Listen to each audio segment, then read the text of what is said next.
उनियारा से विधायक और इस लोकसभा क्षेत्र के हमारे प्रत्याशी हरीश मीणा साहब, जिला कांग्रेस कमेटी के अध्यक्ष हरिभाई बैरवा जी, हमारे नौजवान साथी दूसरी बार लाडनू से विधायक मुकेश भाकर साहब, रामबिलास जी, कमल जी, महेश शर्मा जी, अली जी, साउद सईदी साहब, खान साहब, महेंद्र जी और प्रधान साहब, और आप सब लोग जो शहर और ग्रामीण क्षेत्रों से हमारे प्रमुख कार्यकर्ता आज इस सभा में मौजूद हैं।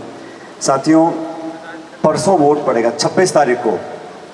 अभी हरीश जी ने आपको बताया, पूरा चुनाव अभियान हम लोगों ने जो चलाया वो सकारात्मक चलाया, ना सिर्फ इस क्षेत्र में, प्रदेश में, लेकिन देश में भी। मैं कई राज्यों में गया और हर जगह मैं ये बात आपको बड़ी विनम्रता से कहना चाहता हूँ कि ये चुनाव बदलाव का चुनाव है। यहाँ कोई हवा, कोई बहुत बड़ा मुद्दा नहीं है, लेकिन लोग 10 साल की भाजपा की सरकार की रिपोर्ट कार्ड देखकर अपना वोट डालेंगे, ये बात तय है। और पहले चरण में लगभग 102 सीटों पर चुनाव हो गया। राजस्थान, आधे राजस्थान में वोट पड़ गए। उस पहले चरण के मतदान के बाद ये बात तो स्पष्ट है कि बीजेपी पूरे बैकफुट पे है। ये मैं इसलिए कह रहा हूँ कि भाषण में देख रहा हूँ, पहले चरण के मतदान के बाद जो लहजा है, जो भाषण है, जो बातें कही जा रही हैं, वो सुनकर मुझे लगता है कि कहीं ना कहीं कुछ चक्कर है। क्योंकि जो बात बोल रहे हैं,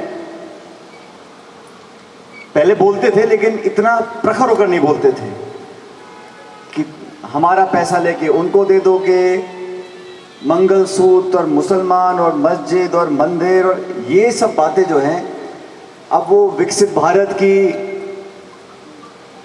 दलित, शोषित, पिछड़ा, अल्पसंख्यक, आदिवासी, महिला, नौजवान, किसान, कृषि, निवेश, शिक्षा, चिकित्सा, उनकी बातें नहीं कर रहे हैं।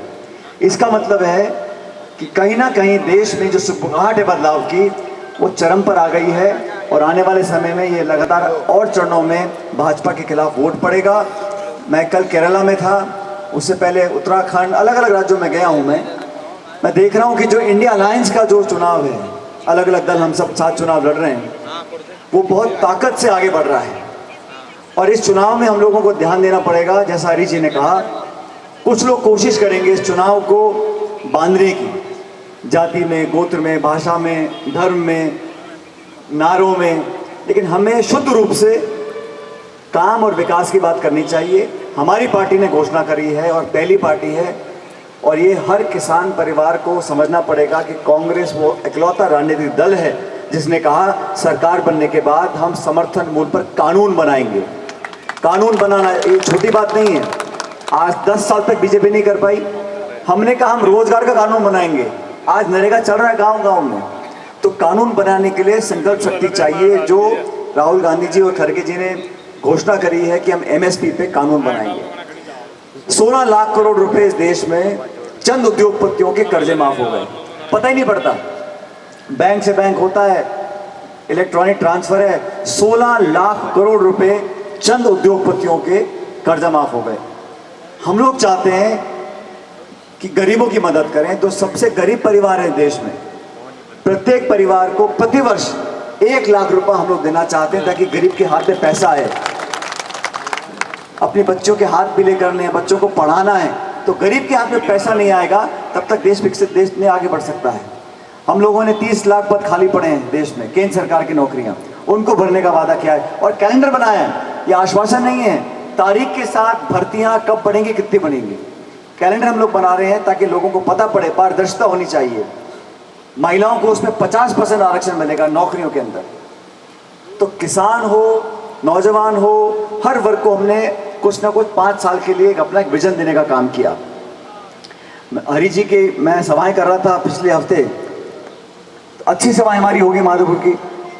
और टोंक में आज नामांकन जब भरा था, वहाँ भी पूरे टोंक जिले के हमारे विधानसभा क्षेत्र के सब लोग आए थे। अच्छी सभा हुई, अच्छा माहौल बना था। लेकिन कहीं ना कहीं लोगों को लगा, भारतीय जनता पार्टी को, कि मामला गड़बड़ है। इसलिए कल प्रधानमंत्री जी आए थे उनियारा में।